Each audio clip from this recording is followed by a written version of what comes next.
So Zohran Mamdani, a democratic socialist, has a very good chance of becoming the next mayor of New York City. In this video, I want to try to understand why democratic socialism appeals to people. So this rise in the popularity of socialism is not coming from nowhere. By the way, I know some people differentiate between socialism and democratic socialism. I won't really differentiate between them. I'll get more into that later. Anyway, this rise in socialism, it's been bubbling up for a while.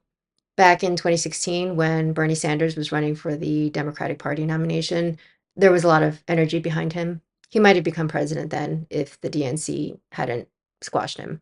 Just a reminder of what happened back then. The DNC made sure that Hillary Clinton would be the nominee that year. And the reason we know that is because WikiLeaks had leaked emails from the DNC showing them scheming on how to sabotage Bernie. Anyway, that energy, that populist energy on the left, never really went anywhere. And it goes back further. After the great financial crisis of 2008, we had the Occupy Wall Street movement. We also had the Tea Party movement. At the time, I was more sympathetic to the Occupy movement because I was more of a lefty then. I didn't really know much about the Tea Party at the time. The media had portrayed them as kind of nutty. But looking back, I now think that they were unfairly portrayed. I'll get back to that later. But I think we can say that both movements were protesting against the same thing, against corruption in the system that favors elites or the big banks over the little guys. I'm sympathetic to the grievances that young people have that might draw them towards something like socialism. Many of the structural things that led to Occupy Wall Street haven't been fixed and, in fact, have gotten worse. After the 2008 crisis, the big banks got bailed out. People often describe what happened as privatized profit with socialized risk. By socialized risk, they mean that the government and the Federal Reserve did all kinds of things to save the banks, and they bought their toxic assets and flooded them with cash and prevented them from going bankrupt. Meanwhile, the executives enjoyed privatized profits because they got to keep the profits or bonuses that they had made along the way. And as a result of that, the big banks learned that you can gamble big and the government will save you. You just have to be too big to fail. But lots of regular people lost their homes during that crisis. They weren't bailed out, and the public were the ones who bailed out the banks. It was taxpayer money or the actions of the Federal Reserve, which caused all kinds of downstream effects, including inflation. So it's no wonder that we have a lot of young people that are disaffected. A lot of young people now, they go to college and many go into debt, then they graduate and often can't earn enough to justify all that debt. And home ownership seems way out of reach. At the same time, people can see that there are other people out there who are doing very well. So it's a pretty toxic mix. There are parallels to what we saw in other times in history, like in the lead up to the French Revolution in the 1700s. During that time, there was also high inequality, high national debt, increases in the cost of living, but also there was something called elite overproduction.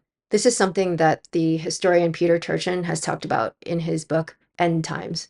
This book is about how at different times in history, society disintegrates and you get more polarization because of things like income inequality and things tipping too far in the favor of the elites. It seems like we're in such a period right now, in case that wasn't clear. Anyway, in France in the 1700s, people could just buy things like nobility status, and university and law school enrollment drastically increased.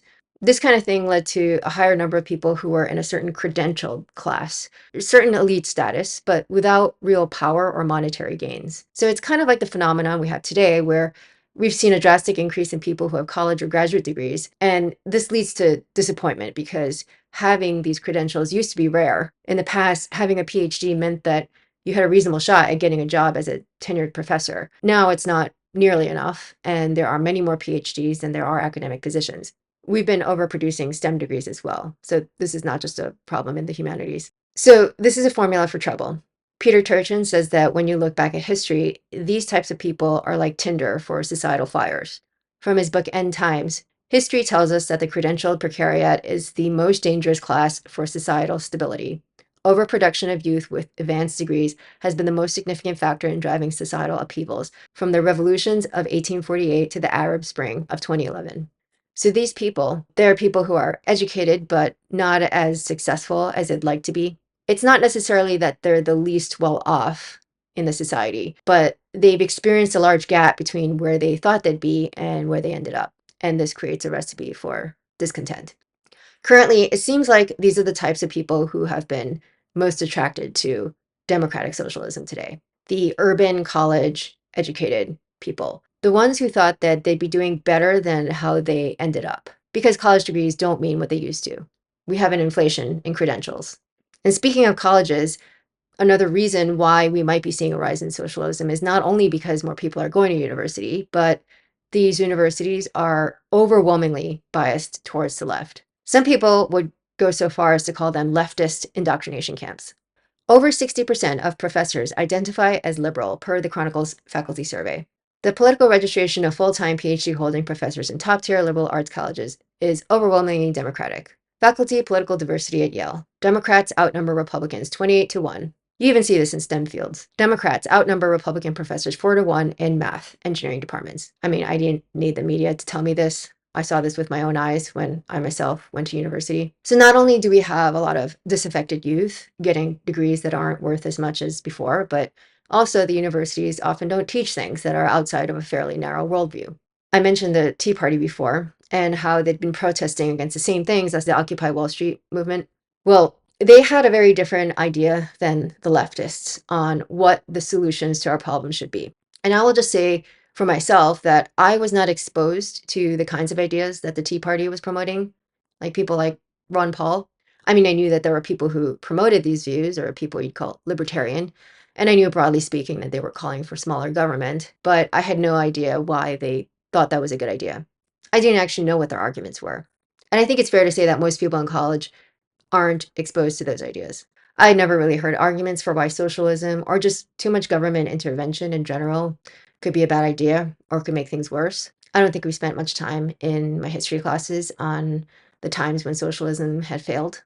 I had a terrible history education, and I think that's the case for most Americans. Now, I don't want to turn this video into an argument for why socialism is a bad idea, but I have to say something on this. This gets into a bit of history, but when you hear it told this way, you can't help but find it ironic that socialism developed the way it did. So for a long time in Europe, we had a feudal society where kings would grant land to lords who had peasants working for them on the land. And of course, peasants couldn't own the land. But even the lords didn't fully own it because it could just get confiscated by the king. But over time, the power of the king became less absolute, and England led the way there. You had things like the Magna Carta in the 1200s, which set some limits on the king. But it wasn't until after the English Civil War in the 1600s where we had things like property rights truly codified into law. This system of property rights, it now meant that anybody could own land, not just the king or the king's friends. A relative nobody could own land, and now that you own it, you're more invested in it and more motivated to improve it because it can't just be taken away arbitrarily. And this led to an agricultural revolution with inventions in seeds and fertilizer, etc., which eventually paved the way for the Industrial Revolution. And this led to drastically increased social mobility that wasn't there before. Compare this to what was happening in France. During medieval times, France started off much better than England. So they were the preeminent power in Europe. It was larger, richer, more advanced than England. England at the time was just this backwater place in comparison. But because England codified things like property rights into law, which led to a capitalist boom, they vastly surpassed France in wealth, population growth, etc. And France lagged behind England for centuries when it came to the development of property rights and capitalism. That didn't come for France till the 19th century. Now, the thing that often gets missed in this history is that the liberals on the left were the ones who were pro-property rights and pro-capitalist. The right was composed of the conservatives who wanted to keep the status quo, the old order, where regular people couldn't own land.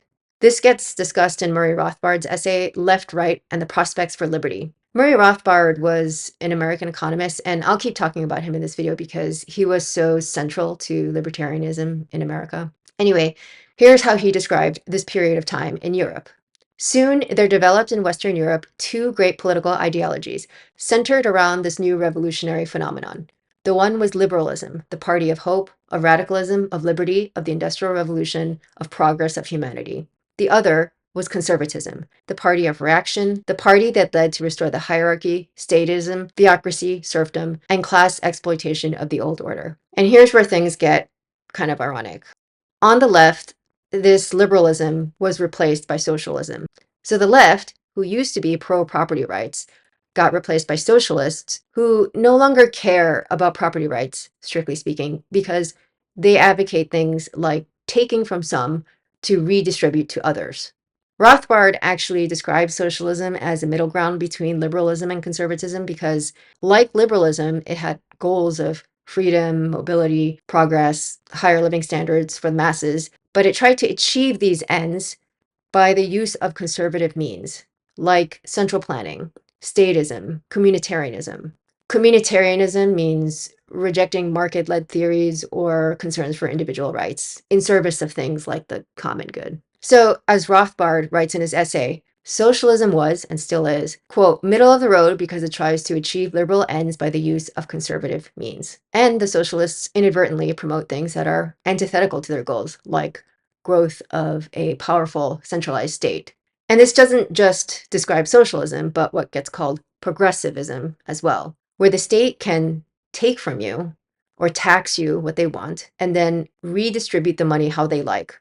They can take that tax money and spend it on things that enrich themselves and their buddies, but also things that sound good on paper, but you wouldn't have chosen to spend money on if it were up to you. Like, say, redoing a park. Like, maybe you thought that park was actually fine just the way it was, but no, the government has decreed that it needs to be totally redone. I've had this happen to me near where I live. And of course, they're going to waste a lot of money while they do it because it's not their money, so they have very little incentive to do the job that efficiently.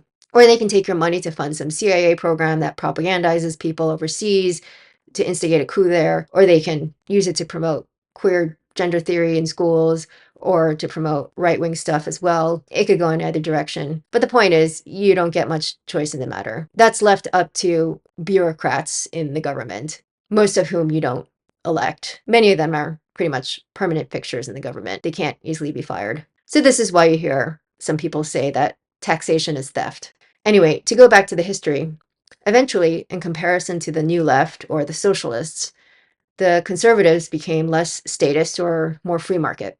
And libertarians, who are most like the original radical liberals, they've been in this uneasy alliance with conservatives ever since. Now, you might think, but the socialists today are not the same as the statists of the past, because in the past it was the kings or nobility who could take your labor or tax you or take your land. But now it's the government that does it. And it's supposed to be representative of the people. It's democratic. And if we've designated something to be public, then it belongs to we the people. But does anyone really think that the government represents them well? I mean, isn't everyone always really unhappy with the government for one reason or another? So this is a myth that we are the government. Read Murray Rothbard's essay, Anatomy of the State, on how that's basically a psyop. Here's what the state actually is, according to Rothbard. Briefly, the state is that organization in society which attempts to maintain a monopoly of the use of force and violence in a given territorial area. In particular, it is the only organization in society that obtains its revenue not by voluntary contribution or payments for services rendered, but by coercion.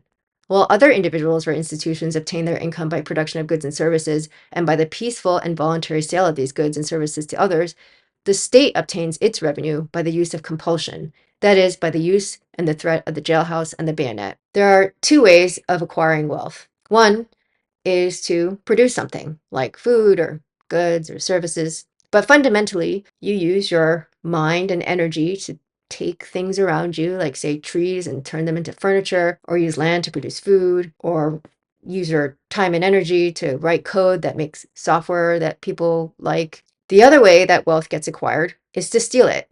It's to seize it by the use of force. And involuntary taxation falls under this category. I mean, most people don't think of it this way, but if you don't pay your taxes, if you just want to opt out of the whole system, like let's say you don't want to partake in any of the things the government says they can offer you, and in return, you don't want to pay your taxes, you just want to be left alone. But you can't. You'll either be jailed if you don't pay your income taxes, or if it's property tax that you're not paying, the government will take your house away. So this kind of coercive or parasitic way of acquiring wealth, it's what Rothbard calls the political means to wealth. And the state is the organization of the political means. It's the systematization of this predatory process over a given territory. So it's ironic that people on the left today, whether they're socialists or progressives or Clintonites or whatever you want to call them, have turned their backs on the original tradition of the left, which was strict adherence to private property, and anti-statist, where the state can't just take what's yours to give it to themselves or to others. And this is why I don't really care about distinguishing between democratic socialism or even progressivism. They're all different shades of the same thing, in my opinion. And by the way, I'm also aware that there are many people in the GOP, and most actually, who have no problems with the whole system of taxation, using it to fund all kinds of things, so long as it's for conservative means. So on both parties, they're bad on this. Although on the left, they do tend to be for more taxation, generally speaking. By the way, I think libertarians sometimes get painted as total anarchists, like they don't want any rules at all. That's one of the critiques of them that I sometimes hear. And people will say that there'll be chaos if we had that kind of anarchy or laissez-faire system. But I don't think that actually accurately reflects what most libertarians think. I mean, of course, not all libertarians think the same way about this, but I think most what they want is less state power, which would mean less rules or laws, but adhering to the ones we do have more strictly. Basically, having minimal rules there to create as even a playing field as possible for the market to function openly, like having property rights. And of course, no murder or violence against others, at least when it's not in self-defense, things like that. And by the way, that doesn't preclude having small or local governments being able to set more granular rules. I mean, that's the whole point of the federal system. It was originally intended for the federal government to be small, while state or local governments had more leeway about what they could do. And this doesn't prevent voluntary groups from forming associations or setting rules for themselves if they want, like when a co-op owns a building together. I don't care what they do with their own building. If they want to put in strict rules about noise or whatever, that's fine. But it's when we have laws at the level of governments that are way removed from the people, like the federal government is, and also state governments and even city governments, which are quite large at this point.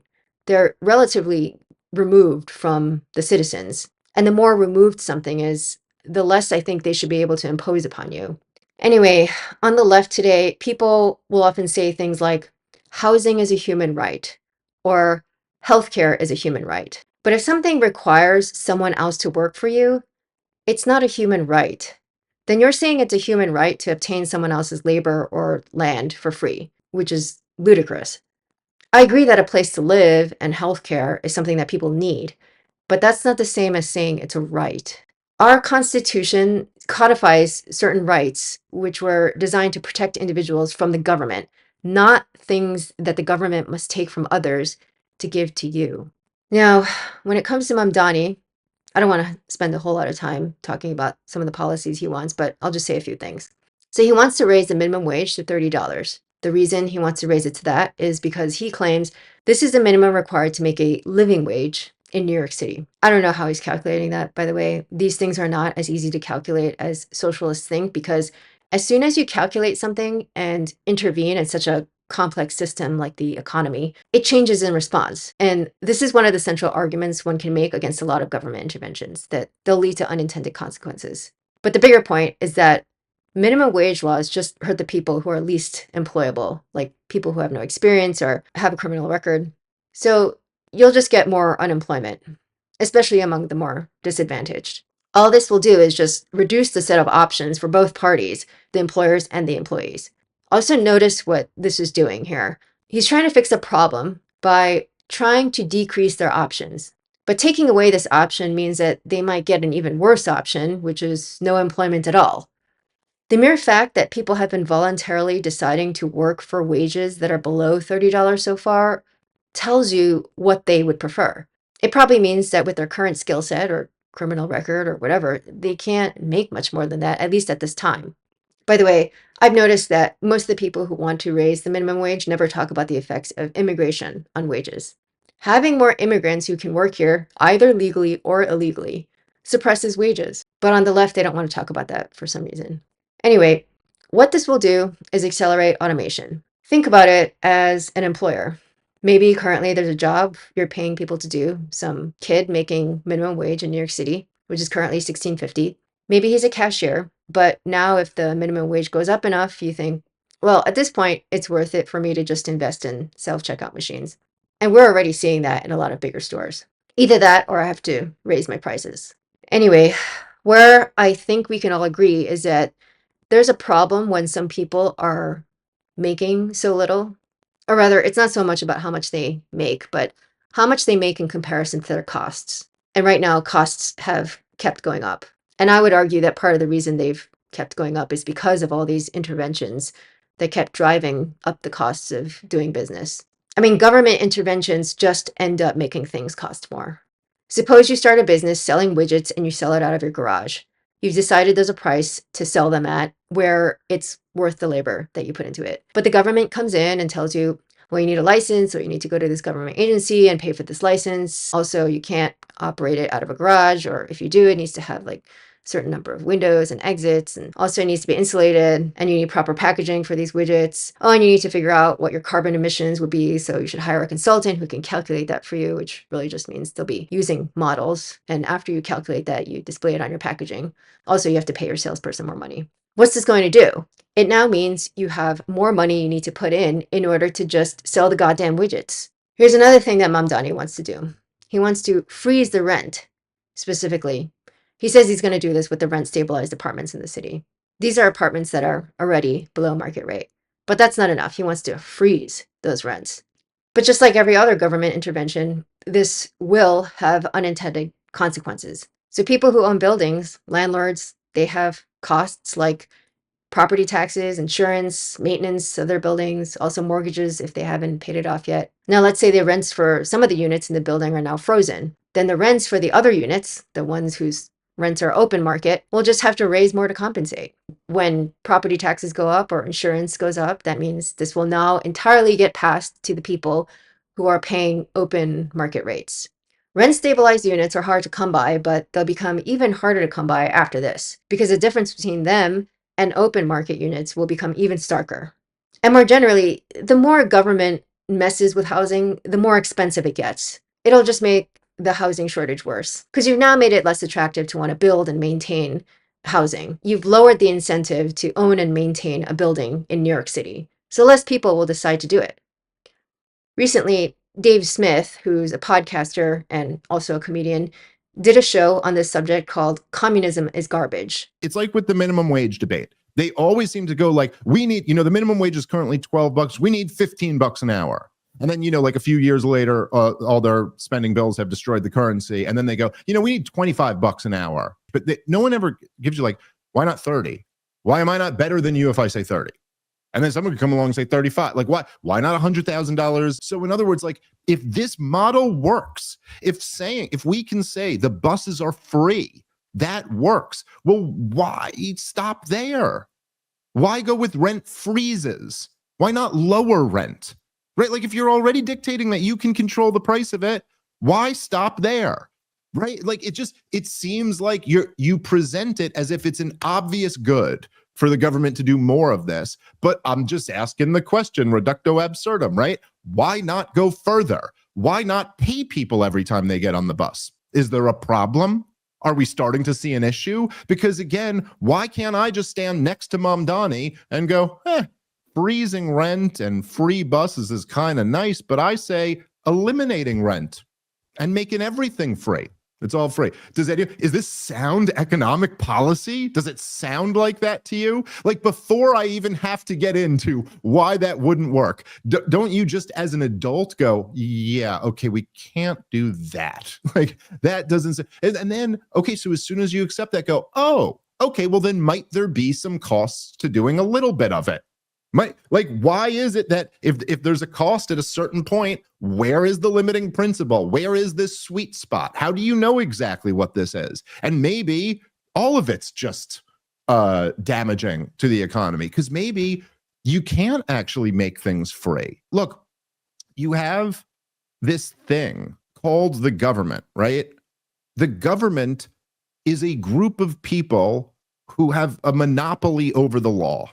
They can't just make things happen. Government doesn't produce anything. It can't give you anything. Like a guy who owns a factory and the factory makes widgets, he could give you a widget. But the guy at City Hall can't give you anything. All he can do is tax people. And who are the taxpayers? The New Yorkers, the same New Yorkers he's talking about. The same people who you're talking about riding the bus are paying taxes in New York City. All you can do is tax them for the bus ticket rather than charge it to them when they get on the bus.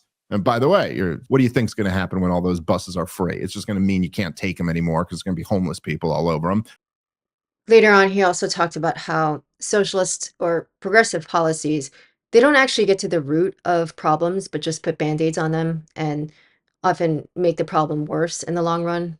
Like, at what point can we deal with the central problem here, which is like, why are in America in 2025, why are 40 million people dependent on the government to eat to begin with? So why is that? Like, what's destroying the economy? What is creating all of these problems? And so just my point being that, like, to say, okay, we'll keep them, like, even if you say, okay, fine, fund the food stamp program, keep all these 40 million people on food stamps, that's not really solving the heart of the problem now, is it?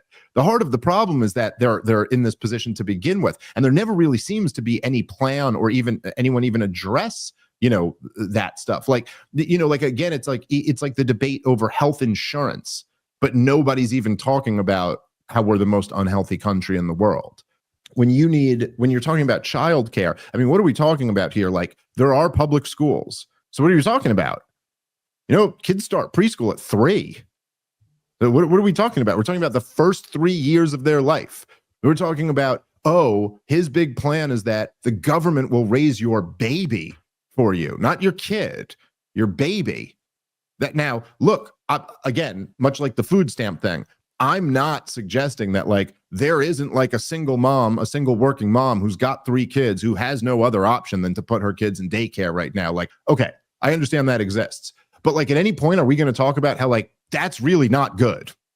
Like, that's not the type of society you want isn't one where, like, single mothers are, like, dumping their babies off to the government for the government to raise them so they can go out and hustle to barely, get by. They also, I guess, need a rent freeze as well because they can't afford the rent and they're living paycheck to paycheck, and the government is raising the babies. That is not a good system.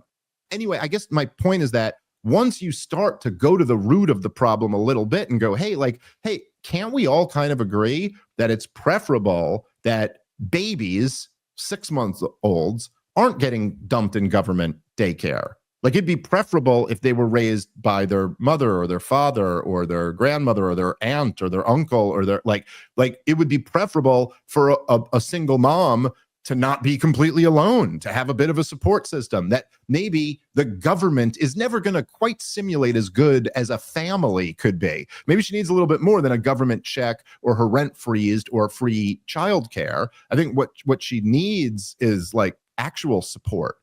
Because if you start to ask that question, then you start to ask, hey, what undermines that? What contributes to that problem? And then you find that, like, pretty obviously that it's like, oh yeah, the whole welfare state, the whole goddamn welfare state that moved in and became the competition of family and churches and community. Like, this is what welfare was before the welfare state. Before that, it was mutual aid and churches and communities. That's what took care of people when they were on hard times. And so you have these interventionist policies that undermine a healthy society, cause all of these problems, right? That you could look at that with food stamps, with the price of everything being driven up, with hyper regulation that slows down job opportunities, and you know what I'm saying? Like, all of these, like, policies that hurt the economy. Then you get people in a situation where they're dependent, and then you go, the only answer here is a socialist government program. I agree with him that government welfare programs and other government actions have undermined these traditional support structures that we used to have, like family, community, churches. And because we don't have as much of these things, it makes people's situations more precarious, which is a scary place to be. We're not meant to be lone wolves. We're social creatures. And that gets me to another reason why socialism is popular. And that's probably because it's within our nature to be collectivist rather than libertarian. If I could guess how our ancestors lived, they lived in small groups or clans, and how they lived, it probably looked very collectivist. It probably looked a lot more like socialism than libertarianism, at least. Libertarianism is actually pretty counterintuitive. So that's something that I would grant to leftists. But the problem is that this kind of thing, this communitarian collectivist orientation, it doesn't scale. In a small group, people know each other, so you can't have people freeloading or getting a lot more from the group than they put in, because people would notice and it would lead to resentment. But when a group gets much larger, on the scale of nations or even cities, it's much easier for people to just anonymously take from others at scale. Now that governments are so huge, the little people and small businesses, they don't have much access to petition or influence the government as giant corporations. I mean, think about it. Can a small business afford to lobby the federal government or even the New York City government to lobby for changes and regulations, for example? Of course not. The ones who can are the ones who are already big, who've already consolidated a lot of the market, and they have the resources to make the capital investments to comply with regulations. Meanwhile, it makes it harder for new entrants to the market or smaller businesses. So the state, essentially, they create a single access point by which large corporations can control things. I think of it as a giant help desk for corporations. And the government bureaucracy is a way for them to essentially maintain cartels, but under the guise of protecting consumers, of course. By the way, what did we see in the aftermath of the 2008 financial crisis after the government and Fed enacted all their interventions? By 2010, profits at the big banks had returned to record highs, and the banking sector had gotten even more consolidated. There are now fewer small banks. Having fewer large companies that are regulated is basically like central planning. And it's not just that the government plans things by regulating the companies, but the companies, at least the ones that can afford to, will influence the regulatory agencies. This is called regulatory capture. This is why Rothbard critiqued things like the progressive era, like when we had the New Deal. He said that businesses increasingly turned to the federal government for aid and protection after the 1900s to protect them from competition. In short, the intervention by the federal government was designed not to curb big business monopoly for the sake of the public weal, but to create monopolies that big business, as well as trades associations, had not been able to establish amidst the competitive gales of the free market. And since then, we've seen that in industry after industry, whether it's insurance or banking or food, etc., regulations were conceived and brought about by big businessmen. And yet, socialists, or anyone with a progressive mentality, want the government to do more, even though this effectively increases the power of the government to meddle in the little people's lives. Again, I get it. It's so tempting to want to centrally plan things. I once heard someone who was on the left make this argument. Why wouldn't you use your faculties or your abilities to plan or to strategize? We're given this ability. Why not use it? We plan things in most other facets of our lives. So why not the government? But counterintuitively, it ends up making things worse most of the time. Anyway, I don't know whether libertarianism is the answer for everything. There are some areas where I wonder if we need some regulation on the federal level, like maybe with the environment. I haven't thought it through carefully enough, so I'm not super ideological about it. But at the very least, I wish I'd been exposed to these ideas when I was in school. Again, my education from elementary to university was very left biased, and I think most people would say the same. One other thing to say about schools and colleges. The more people go to college, it's not just that they're mainly only exposed to leftist ideologies, but also, as I said in my previous video, how modern society extends childhood. Going to university extends childhood. It extends this kind of mentality of thinking that you're owed things like other people's earnings or labor, which is fundamentally childish. I also said in that video that it keeps people on this track of thinking that the main way to make money is to get a job and work for someone else instead of thinking outside the box, like starting your own business. And this is speculative, but I think this in itself is also a factor in why things like socialism are as popular as they are, because starting a small business, especially one in a very heavily regulated industry, would probably turn most people more libertarian. Because if you talk to people who have their own businesses, I'm constantly hearing from them about how regulations make things harder for them and it drives up costs, especially if they're working in something like building or insurance or food production. By the way, I haven't read this book, but I want to read it. It's called Everything I Want to Do is Illegal by Joel Salatin. If you heard of or read the book Omnivore's Dilemma, Joel Salatin was featured pretty heavily in there.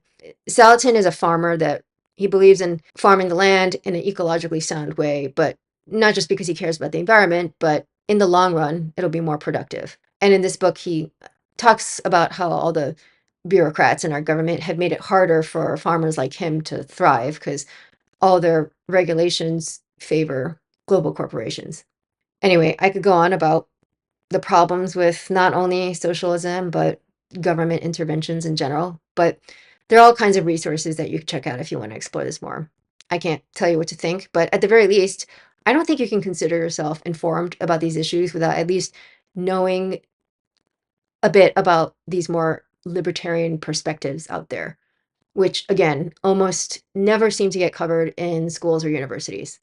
One resource is Thomas Sowell, who's an economist and historian who's given many interviews and written many books about the problems with government intervention and how they often lead to unintended consequences that make things worse. By the way, he was a Marxist when he was young, but now he would consider himself on the right. Then there's Tom Woods, also a historian, who has a podcast where he's had numerous episodes about the problems with socialism. For example, in episode number 717, Debunking Utopia, Exposing the Myth of Nordic Socialism, he talks with an author who wrote about the myth that Nordic countries are socialist or democratic socialist, and how their successes actually predate the expansion of their welfare states. And he wrote about the different historical periods in these countries and showed how they did best during the times when they were less interventionist. In episode 696, he talks with Tom DiLorenzo, who wrote a book called The Problem with Socialism. He's also given lectures like Why You've Never Heard of the Great Depression of 1920, where he says that in 1920, it looked like we would be going through something like a Great Depression, but the president at the time didn't do much to try to prevent it or manage it. And very soon, by the next year, the summer of 1921, things got better. And this is contrasted with what happened in the Great Depression in 1929, when the government did all kinds of things to intervene, and Woods argues this prolonged the Depression. Anyway, you could find more on sites like Mises.org or the Libertarian Institute. Going back to New York City, some people are saying that this heralds a new time and that the Democratic Party will shift to this more populist left, like people like Bernie and AOC and Mamdani. I guess that's possible. I do think that New York City has already been on this trajectory towards socialism or just broadly interventionism. I don't just mean raising taxes and things like that. I mean really nanny state stuff. They passed a law where any building over a certain size has to do all kinds of things to lower its carbon emissions. And there are many regulations on people who own property, like yard requirements, and or if you own a building with units that have rent stabilized units, of course, you can't raise the rates more than a certain amount each year. And it's very hard to kick out tenants who stop paying their rent. So I would say in a place like New York City, you don't really own your property. Also, dog sitting is illegal unless you're a licensed kennel. And of course, during COVID, they mandated that workers take an experimental vaccine, even though it didn't prevent infection or transmission. We forget how crazy that was. So when people say that this heralds a new wave of socialism, I mean, I feel like we're already there in New York City, but obviously it could get worse. We'll see what happens if Mamdani wins. Most politicians get somewhat neutered once they're in office. I mean, they promise a lot of things, and once they're in office, they don't actually enact most of what they said they would. So we'll see what happens. For the people who are claiming he's some kind of jihadist, I mean, this is BS as far as I can tell. They're not based on anything. I talked a bit about this in my previous video. Why did Zohran Mamdani win? That was back when he had just won the Democratic primary. I should also mention that at least part of Mamdani's popularity was probably because people, especially young people, are fed up with how much Israel seems to have a hold on our governments, not just at the federal level, but governorships and a place like New York City that influence is all over the place. Also, Mamdani's main opponent is Andrew Cuomo, who is highly flawed. So it's hard to say whether Mamdani's popularity was also because of that. In the greater scheme of things, I mean the long arc of history, it's difficult to tell what'll happen. Going back to Murray Rothbard, he has said both optimistic and pessimistic things when it comes to the prospects for liberty. When you read his essay, Anatomy of the State, it ends with something rather pessimistic. He writes, through history, man's productive and creative forces have, time and again, carved out new ways of transforming nature for man's benefit. These have been the times when social power has spurted ahead of state power, and when the degree of state encroachment of society has considerably lessened. Remember how I was talking about the two ways to acquire wealth. One was to produce something. This is what he's calling social power. But always, after a greater or smaller time lag, the state has moved into these new areas to cripple and confiscate social power once more. If the 17th through the 19th centuries were, in many countries of the West, times of accelerating social power and a corollary increase in freedom, peace, and material welfare, the 20th century has been primarily an age in which state power has been catching up, with a consequent reversion to slavery, war, and destruction. In this century, the human race faces, once again, the virulent reign of the state. So that's kind of pessimistic. But on the other hand, in his essay, Left, Right, and the Prospects for Liberty, Rothbard ends the essay by saying that libertarians are too pessimistic, that much of that pessimism is due to a misreading of history. The modern libertarian has forgotten that the liberal of the 17th and 18th centuries faced odds much more overwhelming than faces the liberal of today. For in that era, before the Industrial Revolution, the victory of liberalism was far from inevitable. And yet, the liberalism of that day was not content to remain a gloomy little sect. Instead, it unified theory and action. Anyway, I hope the more optimistic take is right, although it's hard to see that right now. What do you think will happen? Let me know in the comments below. Thanks for watching.